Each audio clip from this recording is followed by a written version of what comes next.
kasus dugaan tindak asusila yang dilakukan Fadel Bajideh terhadap LM, anak pertama Nikita Mirzani, memunculkan sebuah perdebatan sengit di ruang publik. Yang kini sedang ramai menjadi pembahasan adalah terkait keterangan LM saat menjadi saksi korban dalam persidangan yang berlangsung pada 2 Juli 2025 kemarin. Perdebatan yang menyangkut dugaan tindak asusila yang dilakukan Fadel terhadap LM berdasarkan laporan Nikita Mirzani bermula dari sebuah wawancara Fahmi Bahmid, kuasa hukum Nikita Mirzani, yang menjelaskan tentang kronologis sempat terjadinya perdebatan antara Nikita Mirzani dan majelis hakim terkait keinginan Nikita Mirzani untuk mendengarkan langsung kesaksian sang putri di ruang sidang. Padahal LM meminta Nikita untuk tak mendengarkan keterangannya itu supaya tak semakin merasa sedih atas apa yang terjadi. Yang kemudian menjadi pemicu perdebatan adalah perkataan sadis yang sempat dilontarkan Fahmi Bahmid saat mendeskripsikan apa isi keterangan LM atas perlakuan Fadel Bajideh yang disampaikan kepada majelis hakim. Secara tegas, Oya Abdul Malik, kuasa hukum Fadel Bajideh,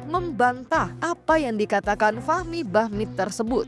Boleh masuk, cuma sidang itu pada saat pemeriksaan saksi ada dua cara. Dengan cara Nikita ada di dalam ruangan atau Nikita ada di luar ruangan. Nah, keinginan daripada Laura supaya tidak menyakiti hati mamanya, hati miminya, ya ingin miminya di luar saja. Supaya udahlah nggak usah denger lah apa yang terjadi. Tapi Nikita bersikeras, saya mau tahu karena ini anak saya nggak mau cuma hanya cerita-cerita dari media sosial. Saya mau dengerin langsung di persidangan. Inilah disitulah terjadi perdebatan. Hakim akhirnya bijak, diizinkan masuklah saya dengan Laura. Mohon maaf, saya sama Nikita hanya untuk mendengarkan. Jadi bukan ada perdebatan, nggak ada, cuma Niki minta supaya saya boleh mendengarkan. Tapi dari berita itu ada benarnya bahwa memang ada perlakuan seperti yang sama berita-berita. Lebih sadis dari yang ada. Makanya itu kan karena sidang anak dan sidang kesusilaan, saya nggak bisa jelasin. Jadi intisarinya seperti itu. Jadi kita ingin mendengar. Artinya tapi Fadel ada di situ kan? Ada di situ. Dia nggak bisa apa-apa. Apa yang disampaikan Laura memang terjadi semua kok. Mau diapain? Dia tidak membantah. Tidak ada yang mau dibantah. Gimana memang kejadian seperti itu? 2 kali. Ya udahlah. Sadis buat siapa? Tidak ada keterangan sadis sebetulnya. Semua keterangan yang sebenarnya disampaikan. Itu sebabnya tidak ada bantahan, karena itu yang disampaikan tidak kurang tidak lebih yang dialami oleh Loli. Kalau ada kalimat sadis kan itu dilakukannya bersama-sama ya, bukan sendiri, bukan Fadel sendiri, tapi bersama-sama. Saya tidak membenarkan apa yang terjadi ya, saya tidak membenarkan apa yang terjadi. Mereka melakukan kesalahan bersama-sama. Tapi apa yang terjadi dalam persidangan itu karena tertutup tidak mungkin saya ungkap. Jadi saya cukup kaget aja ketika saya lihat statement dari sebelah kok berbeda dengan apa yang terjadi sebenarnya ya. Lebih lanjut, ketimbang memperkeruh keadaan, Oya Abdul Malik berharap kedua belah pihak yang sedang berseteru bisa lebih bersikap bijak dalam menghadapi jalannya persidangan. Alasannya, banyak hati yang harus dijaga dari pihak masing-masing. Saya cuma mau sampaikan bahwa terlalu banyak perasaan dan hati yang mesti saya jaga dalam masalah ini. Saya memahami bagaimana terluka dan hancurnya hati seorang ibu dari Loli. Saya juga harus menjaga perasaan dan hati ibu dari Fadel dan keluarganya. Maka dari itu saya rasa tidak perlu ada yang harus disampaikan yang membuat situasi menjadi tidak kondusif. Karena buat saya nggak ada untungnya juga untuk menyampaikan hal yang tidak baik. Lagi tidak perlu untuk membuka aib aja, biarkan semua berjalan. Toh sudah di persidangan, Eh, semoga semua berjalan dengan baik, sama-sama bisa membuat situasi tenang, sama-sama menjaga banyak hati supaya tidak terluka terus-menerus. Itu aja sih yang saya inginkan sebetulnya. Saya rasa kalau kita semua bisa sama-sama menahan, sama-sama bisa menjaga semua perasaan, semua hati, rasanya tidak perlu ada statement yang bisa membuat situasi ini tidak kondusif gitu. Untuk apa? Saya rasa gini, pengacara juga harus pakai nurani ya. Enggak mesti harus terus menyalahkan si A, si B, si C, enggak. Kalau buat saya, kalau ini sudah ada di persidangan, ya sudah jalani aja. Kalau terjadinya seperti apa yang disampaikan oleh sebelah, pertanyaan saya balik kepada kalian sebagai media. Ketika ibu dari Loli keluar dari persidangan, kalian semua bisa melihat betapa hancur hati seorang ibu dengan kesedihannya. Dan tidak ada statement yang disampaikan oleh beliau yang membuat suasana jadi tidak baik. Itu sebabnya, ayo kita sama-sama membuat situasi ini jadi lebih baik,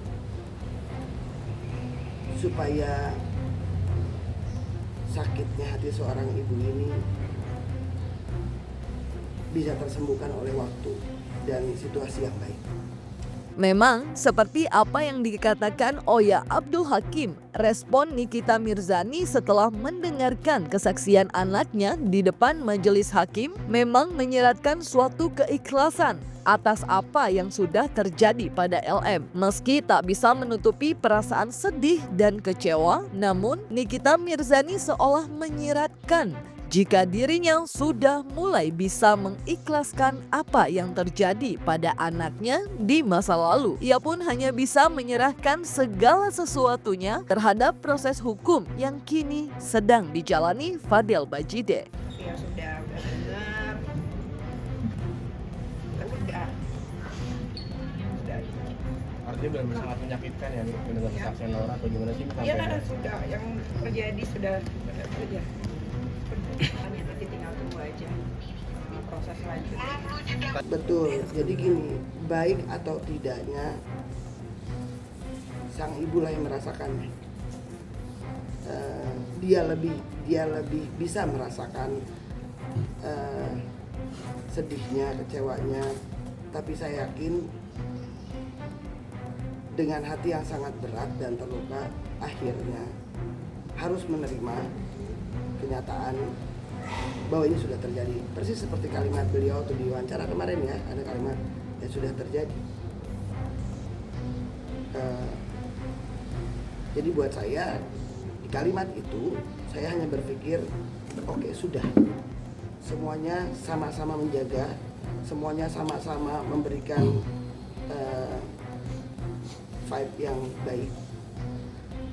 Di sisi lain, momen pemeriksaan saksi pelapor dan korban dalam persidangan kemarin juga dimanfaatkan betul oleh Fadel Bajide. Seusai menjalani persidangan, Fadel mengaku sudah meminta maaf secara langsung pada Nikita Mirzani dan LM atas kesalahan yang dibuatnya. Assalamualaikum teman-teman. Fadel udah tadi yang di dalam. Fadel udah kasih tahu ke Tante Niki juga. Fadel juga udah kasih tahu ke Loli juga. Fadel udah minta maaf juga ke mereka berdua atas kesalahan Fadel. Semoga atas masalah ini menjadi lebih baik lagi Fadel. Semoga diselesai masalah ini dengan cepat. Fadel tahu gara-gara masalah ini Tante Niki juga jadi pusing, jadi sedih karena Fadel juga kemarin sama Loli ya seperti itulah, jadi anak yang gak baik gitu di mata orang tua. Oh iya, dia sampaikan maaf secara langsung pada Nikita, didengar bahwa tidak dimaafkan atau dimaafkan itu haknya. Ini kita sebagai seorang ibu ya, kita juga nggak bisa memaksakan seorang ibu yang sedang hancur hatinya harus merespon saya terima maaf, tidak terima maaf. Jadi kita memang tidak menunggu respon itu. Yang penting permintaan maaf dan penyesalan itu tersampaikan di dalam ruang sidang. Kalau minta maaf wajib, salah atau tidak salah, mengakui atau tidak mengakui, Fadel sebagai anak muda yang sudah mengecewakan hati orang tua, banyak hati orang tua, dia harus meminta maaf. Kesalahan yang dilakukan bersama-sama dengan Loli akhirnya sudah sampai di persidangan dan semuanya saya berharap berjalan dengan baik sampai putusan nanti.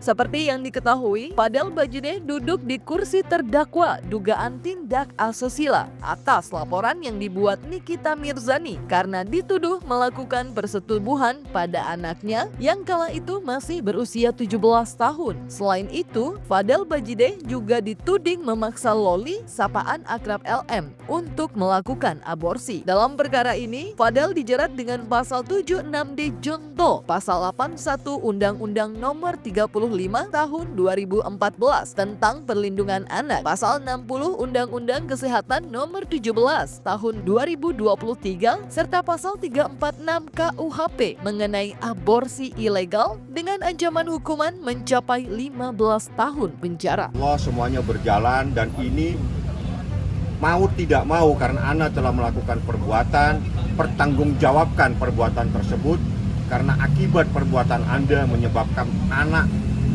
Nikita Mirzani menjadi seperti ini. Ya, itu harus dipertanggungjawabkan terhadap pelaku. Saya tidak pernah mau menyerang siapapun. Saya dari awal memegang perkara ini, yang ada di kepala saya hanya bagaimana ini bisa selesai dengan baik tanpa perlu banyak drama, tanpa perlu banyak fitnah yang berseliweran, tanpa perlu banyak campur komentar yang tidak penting. Jadi sekarang saya meminta kepada semua pihak, yuk sama-sama kita menjaga banyak hati supaya tidak banyak luka, supaya tidak banyak trauma.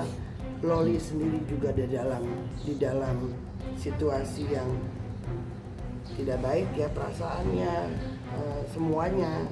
Jadi saya berharap atas kejadian ini Loli bisa menjadi anak yang baik, yang bisa mencintai ibunya dan keluarganya, bisa menghargai bagaimana perjuangan ibunya membesarkan, dan hubungan antara Loli dan ibunya membaik, jauh lebih baik dari sebelumnya.